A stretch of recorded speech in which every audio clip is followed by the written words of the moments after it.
বন্ধুরা, সবাই তো পাপড়ি চাট খেয়েছেন, কখনো কি বাটি চাট খেয়েছেন? তাহলে দেখে নিন।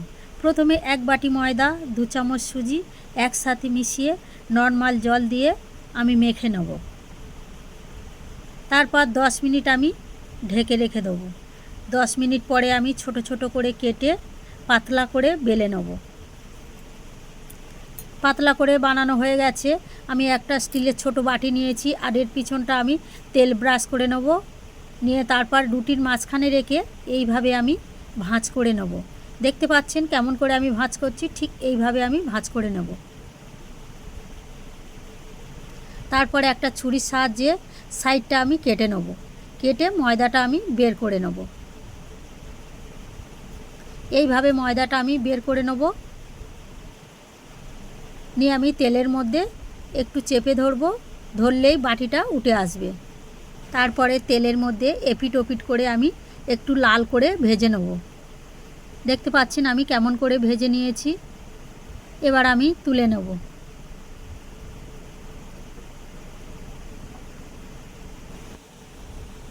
একইভাবে তৈরি করে নিয়ে আমি সমস্ত বাটিগুলোকে ভেজে নেব।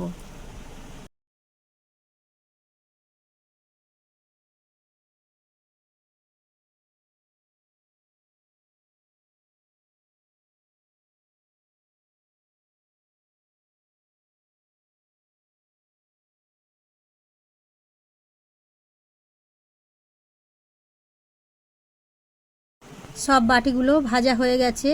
একটা আমি ভেঙে দেখাচ্ছি কেমন মুচমুচে হয়েছে। দেখতে পাচ্ছেন একদম মুচমুচে। এখানে আমি পাপড়ির চাটটা তৈরি করে নেব। তার জন্য সিদ্ধ আলু ছোট ছোট করে কেটে নিয়েছি, শসা, পেঁয়াজ, ধনেপাতা কুচানো, স্বাদ মতো লবণ, কাঁচা লঙ্কা কুচি, গোলমরিচ গুঁড়ো, ভাজা মশলা, টমেটো সস একসাথে দিয়ে আমি ভালো করে মেখে নেব। যে বাটিগুলো আমি ভেজে রেখেছিলাম সেই বাটিগুলোর মধ্যে এই পুরগুলো আমি ভরে নেব। তার উপরে দিয়ে দেবো ফ্যাটানো টক দই। প্রতিটা বাটির ওপরে আমি ফ্যাটানো টক দই দিয়ে দেবো।